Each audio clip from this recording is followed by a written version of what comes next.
टीपू जो हमारा हिंदू भाई बांग्लादेश में रहता था, उसकी निर्मम हत्या करी गई। निर्मम हत्या के बाद उसकी लाश को पीटा गया, मारा गया, उसको जलाया गया। एक संदेश देने की कोशिश करी गई कि जिहाद के रास्ते में वो लोग कुछ भी करेंगे। वो पूरे हुजूम आगे निकल गया है।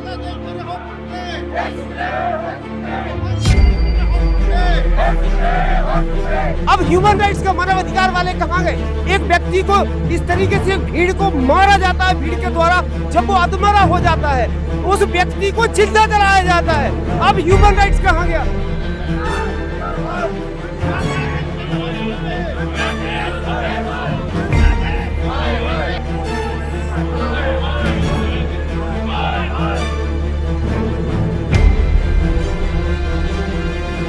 ये जो तुम खेल खेलना चाहते हो भारत के खिलाफ, वो खेल सफल नहीं होगा, बर्बाद कर दिए जाओगे, बर्बाद हो जाएंगे। चाहे बांग्लादेश हो, चाहे पाकिस्तान हो, चाहे बंगाल हो, और चाहे इंडी गठबंधन वाले हो, उनको बर्बादी की तरफ उधेड़ के मारेंगे।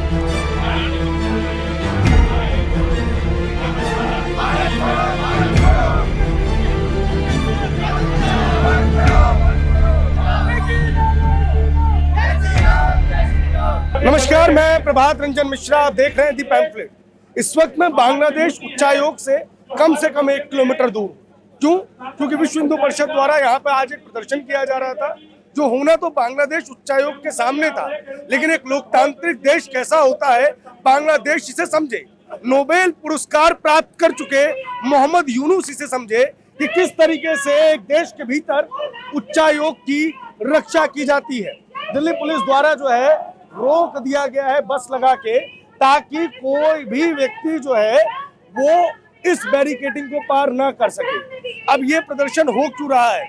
दीपू दास नामक एक व्यक्ति, जिसके ऊपर ईश निंदा का झूठा आरोप लगाया गया और उसे ज़ॉम्बीज की तरह मारा गया। उन ज़ॉम्बीज द्वारा जिस तरीके से उसकी निर्मम हत्या हुई है वो पूरे विश्व ने देखी है, लेकिन 56 इस्लामिक मुल्क चुप है, बीबीसी चुप है, अल जजीरा चुप है, सारे के सारे इंडिपेंडेंट कथित मीडिया संस्थान जो हर देश में माइनॉरिटी के स्टेटस को चेक करते हैं वो चुप है। बड़ी बात यह है कि भारत के कथित पत्रकार लोगों को सलाह दे रहे हैं कि इस विषय पर बात ना की जाए, क्योंकि इस विषय का इस्तेमाल करके हिंदू मुस्लिम किया जाएगा। तो ऐसे में इस प्रदर्शन स्थल से हम जानने का प्रयास करेंगे कि बांग्लादेश में लगी ये आग किस तरीके से भारत में भी लोगों को झुलसा सकती है। इस पूरे घटना के क्या मायने हैं?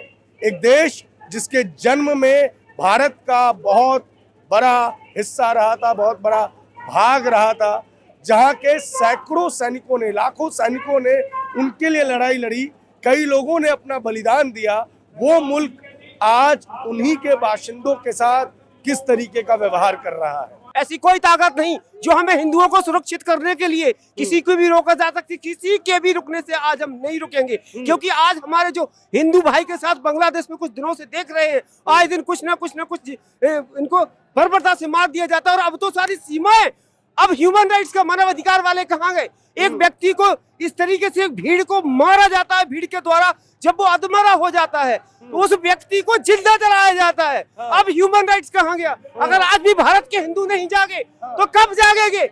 एक अगर किसी और की बात करते हैं हम, तो अन्य समुदाय के किसी भी व्यक्ति पे अगर किसी भी अन्य कोई भी कंट्री देश में अगर कहीं पर भी कुछ होता है तो उसमें 57 कंट्रियां एक हो जाती है। हिंदुओं की तो एक ही है आखिर हिंदुस्तान। बांग्लादेश में जितने भी हिंदू रह रहे हैं, अब उन्हीं की सुरक्षा के लिए बांग्लादेश का दूतावास आज घेरने जा रहे हैं। और इसके द्वारा ताकि बांग्लादेश की सरकार पर इसका पता चलना चाहिए, उनके ऊपर दबाव होना चाहिए कि हिंदू हिंदुस्तान के सारे जाग चुके हैं। हिंदुस्तान के, क्योंकि हिंदुओं का देश एक ही है, वो एक ही जगह से है, कहीं पर भी विश्व में कहीं पर भी वो रहते हैं, आखिर है तो हिंदुस्तान के ही। और हिंदुस्तान के हिंदुओं पर इस तरह की बर्बरता सहन नहीं की जाएगी। अच्छा भैया, नाम क्या बताया आपने अपना? सुनील शर्मा नाम है मेरा। सुनील शर्मा जी, एक चीज होती है कि जब सीए आया था तो ऐसे ही लोगों के लिए लाया गया था जिनके ऊपर अत्याचार होंगे, लेकिन जब सीए आया तो आपने देखा कि देश में किस तरीके के प्रदर्शन हुए, आग लगाने की कोशिश की गई। आज भी लोग बोल रहे हैं कि बांग्लादेश वाले मुद्दे पे ध्यान मत दो, वो उस देश का मामला है। हमारे देश में बीजेपी वाले इसका इस्तेमाल करके हिंदू मुसलमान करना चाहते हैं। हाँ, तो आज हिंदुओं के लिए हिंदू और मुसलमान है। सीए होता है, एनआरसी अगर लागू होता तो उसके लिए हिंदू और मुसलमान है। आखिर हमारे हिंदू भाई को मारा जा रहा है, अब लोग कहाँ हैं? अब वो जो मानव अधिकारों की दुहाई देते हैं, जो सड़क जिसको शाहीन बाग बना दिया जाता है, आज वो कहाँ हैं? आज मैं विपक्ष से भी कुछ लोगों से मांग करता हूँ, जो बड़ी बड़ी सीटों पे बड़े बड़े बैठे हुए हिंदू, आखिर आज उनकी मानवता कहाँ गई? क्या हिंदुओं को लिए ही सब टारगेट करते हैं? क्या हिंदुओं के लिए ही रहते हैं सब? बाकी लोग जो है वो कहाँ है? आज देश की मांग है, आज सभी हिंदुओं को एकत्रित होने की आवश्यकता है। अगर आज नहीं तो फिर कब? क्या नाम दोस्त आपका? कुलदीप चौहान प्रांत आप लोग क्यों आए हैं यहाँ पे? जिस तरह एक के बाद एक हिंदुओं का नरसंहार हो रहा है, जिस तरह बांग्लादेश में पहले भी और फिर दोबारा एक बार फिर दीपू जो हमारा हिंदू भाई बांग्लादेश में रहता था, उसकी निर्मम हत्या करी गई। निर्मम हत्या के बाद उसकी लाश को पीटा गया, मारा गया, उसको जलाया गया। एक संदेश देने की कोशिश करी गई कि जिहाद के रास्ते में वो लोग कुछ भी करेंगे, और उसकी बर्बरता मारने का कारण ये था कि डर का माहौल, भय का माहौल पूरी दुनिया में वो लोग कायम रखना चाहते हैं। तो बजरंग दल के कार्यकर्ता डरते नहीं है, रुकते नहीं है और ठहरते नहीं है। आज बजरंग दल के कार्यकर्ता दिल्ली के माध्यम से पूरे देश भर में व्यापक प्रदर्शन हो रहे हैं। हिंदुओं को जगाने का काम किया जा रहा है और बांग्लादेश की सरकार को और उन जिहादी मानसिकता के लोगों को चेताया जा रहा है कि अगर आप किसी हिंदू भाई के ऊपर उन्होंने हाथ उठाने का काम किया तो वो हाथ तोड़ के दूसरे हाथ में दे देंगे। वो लोग तो अब ग्रेटर बांग्लादेश बनाना चाहते हैं। बांग्लादेश में बिहार, उड़ीसा, बंगाल सबको लेना चाहते हैं। देखिए, वो वही बांग्लादेश है जिसकी सुरक्षा के लिए हमें अपनी आर्मी देनी पड़ी थी। तो उसको ये बात ध्यान में होनी चाहिए कि जिस दिन भारत का बच्चा बच्चा खड़ा हो गया और जाग गया, तो आंसुओं की जो बूंदे होती है ना, उस बूंदों से भी बांग्लादेश बह जाएगा। बंगाल में भी तो मोटा मोटा यही हालत नजर आती है, वहां पे भी तो हिंदुओं की लिंचिंग कर दी जाती है। देखिए, बजरंग दल के कार्यकर्ता हिंदुओं को जोड़ने का काम कर रहे हैं, हिंदुओं को जगाने का काम कर रहे हैं। जब हिंदू जाग जाएगा, जब हिंदू समझ जाएगा, तो बंगाल को ठीक कर दिया जाएगा। जय श्री राम। अच्छा, आपका क्या नाम हुआ भाई साहब? देवदत्त। देवदत्त जी, बांग्लादेश और बंगाल दोनों आपस में सटे हुए हैं, दोनों की लगभग भाषाएं भी एक जैसी है। वहाँ एक हिंदू के साथ इतनी बड़ी हत्या हो जाती है, इतना बड़ा कांड हो जाता है। देश का जो सर्वाधिक मीडिया है वो बोलता है कि चुप रहना चाहिए, क्योंकि इस घटना का इस्तेमाल करके कुछ लोग यहाँ पे हिंदू मुस्लिम करने की कोशिश करेंगे। आप लोग आज लोग यहाँ आए हो तो आप लोगों पे भी आरोप लगेगा कि आप लोग हिंदू मुस्लिम करने की कोशिश कर रहे हैं। नहीं, हमारा हिंदू मुस्लिम करने का कोई ऐसा विचार नहीं, ना ये विचारधारा रखकर हम आए हुए हैं। लेकिन हिंदू सुरक्षित हो, हर जगह सुरक्षित हो। जो ये बांग्लादेशी जिहादी लोग हैं जो हिंदू मुसलमान कराना चाहते हैं, और खासकर जो भारत के एनडीए गठबंधन वाले बेधर्मी पार्टियां हैं, इनको भी इसके माध्यम से मैसेज दे रहे हैं कि जो तुम खेल खेलना चाहते हो, भारत के खिलाफ वो खेल सफल नहीं होगा, बर्बाद कर दिए जाओगे, बर्बाद हो जाएंगे।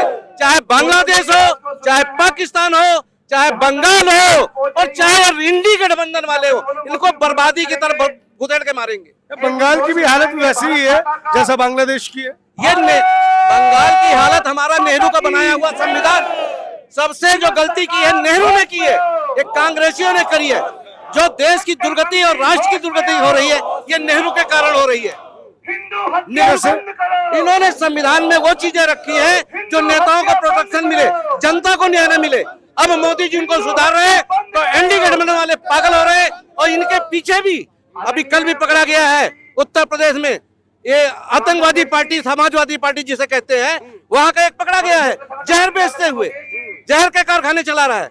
तो ये सब क्या है? बांग्लादेश में जब तख्ता पलट हुआ तो लोगों ने कहा कि ऐसा ही तख्ता पलट भारत में भी होगा। हाँ, आप देखते हैं, एनडीए गठबंधन कह रहा है, ये बांग्लादेश नहीं कह रहा। देश के गद्दारों को गोली मारो सालों को। जब तक यहाँ गद्दारों को गोली मारने का आदेश नहीं आएगा, तब तक ये बाहर के देश जो है नारा लगाते रहेंगे।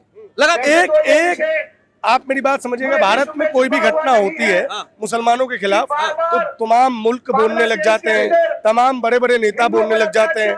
पाकिस्तान में हिंदू बहन बेटियों को अगवा किया जाता है घर से, बांग्लादेश में लगातार हत्याएं हो रही है, तब ये सब चुप क्यों हो जाते हैं? इसीलिए ये बता रहे हैं कि तुम्हारी जो मानसिकता कभी सफल नहीं होगी और उन बेधर्मियों को, उन बाबर की औलादों को, ये हमारा जो निकल रहा है रेला, ये उन्हीं को जगाने के लिए साले तुम ही नहीं हो, हम भी बोलना जानते हैं, हम भी करना जानते हैं और सब कुछ करने में सक्षम है। उन बेधर्मियों के लिए संदेश है। ये जो हमारी रैली निकल रही है, ये जो प्रदर्शन हो रहा, उन बाबर की औलादों के लिए प्रदर्शन हो रहा है। जो देश, हमारे देश में कोई घटना घटी साले सब बोलते हैं, यहाँ के हमारे देश के ही बोलते हैं, और आज साले सब चुप है। एनडी गठबंधन कहाँ मर गया भारत का, जो साला एक भी आंसू नहीं निकल रहा है, एक भी आवाज नहीं निकल रही है। कहाँ है सोनिया गांधी, कहाँ प्रियंका गांधी, कहाँ है वाड्रा, कहाँ है राहुल गांधी खान, कहाँ मर गए ये सब? आवाज क्यों नहीं बोल रहे हैं आज? सब सुन गया इन लोगों को, क्योंकि हिंदू मारा गया है। अगर कोई मुसलमान मरता था नंगा नाचते। ये बेधर्मी इस देश के लिए गद्दार है।